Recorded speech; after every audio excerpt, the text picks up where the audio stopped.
Praise the Lord. It is good to see you again. Praise the Lord. आज के दिन फिर से आपके साथ मिलकर हम बहुत ही आनंदित हैं। Today we're reading chapters 9 and 10 in Paul's second letter to the Corinthians. आज हम कोरिन्थियों की कलीसिया को जो दूसरा पत्र लिखा हुआ था उसमें से 9वें और 10वें अध्याय को पढ़े थे। Paul is on his way to the Corinthian church to visit with them, but he sent this letter ahead of himself. पाउल कोरिन्थियों की कलीसिया की ओर कोरिन्थ की ओर बढ़ रहा है, लेकिन ये पत्र उन्होंने उनकी कोरिन्थ की ओर यात्रा से पहले कोरिन्थ की कलीसियाओं को लिखा था। In this letter, he's also talking about how we need to be giving into the kingdom of God. पाउल यहाँ पे कलीसिया को ये बता रहा है कि हमें किस रीति से परमेश्वर के राज्य की कलीसियाओं को देना चाहिए। Paul is saying if you really truly understand the kingdom of God, you want to use your finances in the kingdom of God. पाउल यहाँ पे बताता है कि अगर आप लोग परमेश्वर के राज्य को सही मायने में समझ गए हो तो आप लोग इस बात को भी समझ जाओगे कि अपने धन का इस्तेमाल परमेश्वर के राज्य के लिए किस तरह से किया जाए। And as you give your finances into the kingdom of God, God is able to give finances back to you. पाउल उन लोगों को सिखा रहा है कि अगर आप लोग परमेश्वर की कलीसिया को परमेश्वर के राज्य के लिए धन दे रहे हैं तो परमेश्वर भी आपको और ज्यादा धन से आशीषित करेगा। So when you give your money into the kingdom of God, you're not losing it. It doesn't leave you. It actually comes back to you. अगर आप लोग परमेश्वर के राज्य के लिए परमेश्वर की कलीसिया को धन दे रहे हैं तो आप वो धन को गवा नहीं रहे हैं, लेकिन आप लोग वो धन को किसी न किसी रीति से अपने जीवन के अंदर वापस पाओगे। And it comes back to you blessed. और जब वो वापस आपके पास आएगा तो वो आशीष लेकर आएगा। It leaves you unblessed but comes back to you blessed. जब वो धन आप देते हो तो आपको कुछ थोड़ी कठिनाइयां तो होती है, लेकिन जब वो धन वापस आपके पास आता है तो वो बड़ी आशीष को लेकर आता है। And if you know that, then you want to give abundantly into the kingdom of God. ये बात को अगर आप जान लेते हो तो आप परमेश्वर के राज्य में भरपूरी से देना चाहोगे। Let's read chapter 9 and verse 6. हम दूसरा करंथी 9वें अध्याय की 6ठी आयत को हम पढ़ेंगे। परंतु बात यह है, जो थोड़ा बोता है वह थोड़ा काटेगा भी, और जो बहुत बोता है वो बहुत काटेगा। आमीन। This is the truth of God's word. ये परमेश्वर के वचन की सच्चाई है। If you sow abundantly, you will also reap abundantly.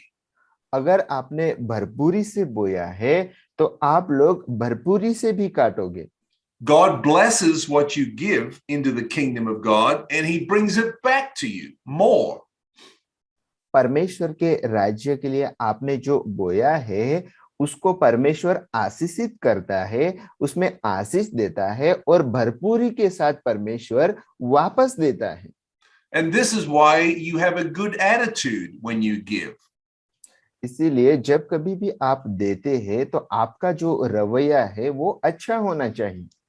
If you have a bad attitude and you think, well, they're just trying to get my money, then you don't understand the kingdom of God.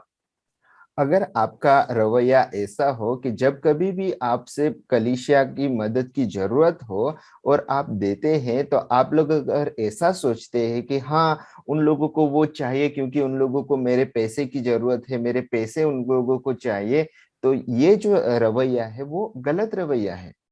Let's read verse 7. हम 7वीं आयत को पढ़ेंगे। हर एक जन जैसा मन में ठाने वैसा ही दान करे, न कुड़कुड़ा के और न दबाव से, क्योंकि परमेश्वर हर से देने वाले से प्रेम रखता है। आमीन। So if you are able to give abundantly into the kingdom of God with a good attitude, then that enables God to flow that back to you. अगर आपका जो रवैया है वो परमेश्वर के राज्य में देने के लिए आनंद के साथ देने का रवैया रहेगा, तो परमेश्वर आपको फिर से आशीषित करेगा और आपके जीवनों में भरपूरी बहती जाएगी। And the reason why God flows that back to you is so that you'll have more to be a blessing. और परमेश्वर आपके जीवनों में भरपूरी बहने देता है, क्योंकि उसके जरिए परमेश्वर जानता है कि आप और भी ज्यादा दोगे। Many of us want to have the opportunity of doing good things, but we don't have the finances for it. हम में से बहुत सारे लोग इस अवसर को देखते हैं, उस अवसर को ढूंढते हैं कि हम ज्यादा दें, लेकिन हमारे पास वो धन नहीं होता है। One way to get the finances for those good things that we want to do is to give into the kingdom of God. God blesses it and sends it back to us, multiplied. वो धन पाने का एक रास्ता यह है कि हम परमेश्वर के राज्य के लिए दे, परमेश्वर वो धन को आशीषित करेगा और परमेश्वर उसको और ज्यादा बढ़ाकर हमें वापस देगा। Let's read verse 8. हम 8वीं आयत को पढ़ेंगे। परमेश्वर सब प्रकार का अनुग्रह तुम्हें बहुतायत से दे सकता है, जिससे हर बात में और हर समय सब कुछ जो तुम्हें आवश्यक हो तुम्हारे पास रहे, और हर एक भले काम के लिए तुम्हारे पास बहुत कुछ हो। आमीन। Amen. So if you understand how this works in the kingdom of God and you give with a good attitude, you release God's grace onto your life. अगर आप परमेश्वर के ये नियम को समझ लोगे और आप लोग परमेश्वर के राज्य के लिए दोगे, तो परमेश्वर आपको और भी ज्यादा बहुतायत के साथ आपको देगा। So everything that God puts into your hand, some of it needs to go back into the kingdom of God. जब कभी भी परमेश्वर आपके हाथों में कुछ देता है, तो उसमें से कुछ भाग आपको परमेश्वर के राज्य के लिए देना चाहिए। Now, sometimes that'll be in the church, but sometimes you'll be blessing other people directly.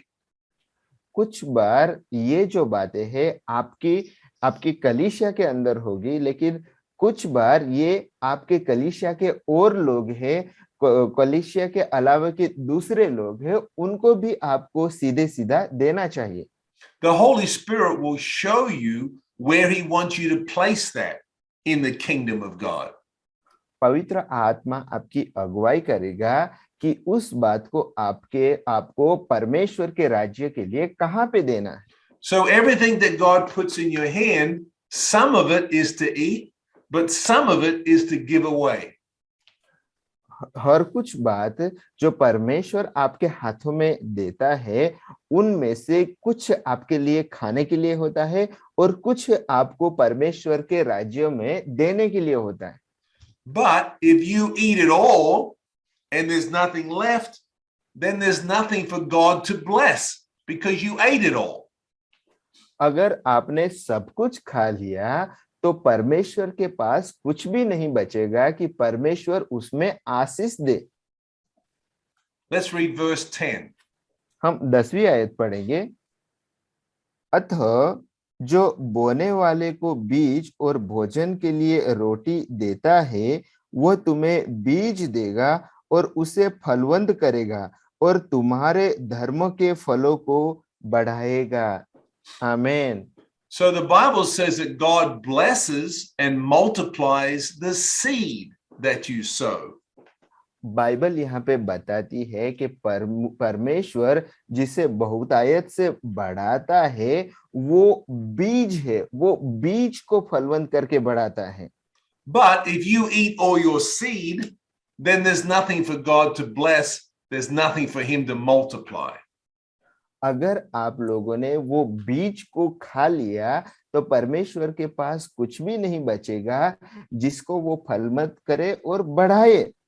The reason why God multiplies your seed is so that he can give it back to you so that you can have more to be a blessing with. परमेश्वर क्यों वो बीज को फलवंत करके बढ़ाना चाहता है? परमेश्वर वो बीज को बढ़ाता है ताकि आपके पास और भी ज्यादा बढ़ जाए और आप और भी ज्यादा परमेश्वर के राज्य को देने वाले बने। And all those people that you are blessing now give thanks and glory to God. और जो लोगों को आप आशीष देते हैं वो सारे लोग अब परमेश्वर की महिमा करते हुए परमेश्वर को धन्यवाद देते हैं।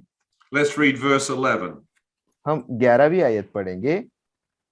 तुम हर बात में सब प्रकार की उदारता के लिए जो हमारे द्वारा परमेश्वर का धन्यवाद करवाती है धनवान किए जाए।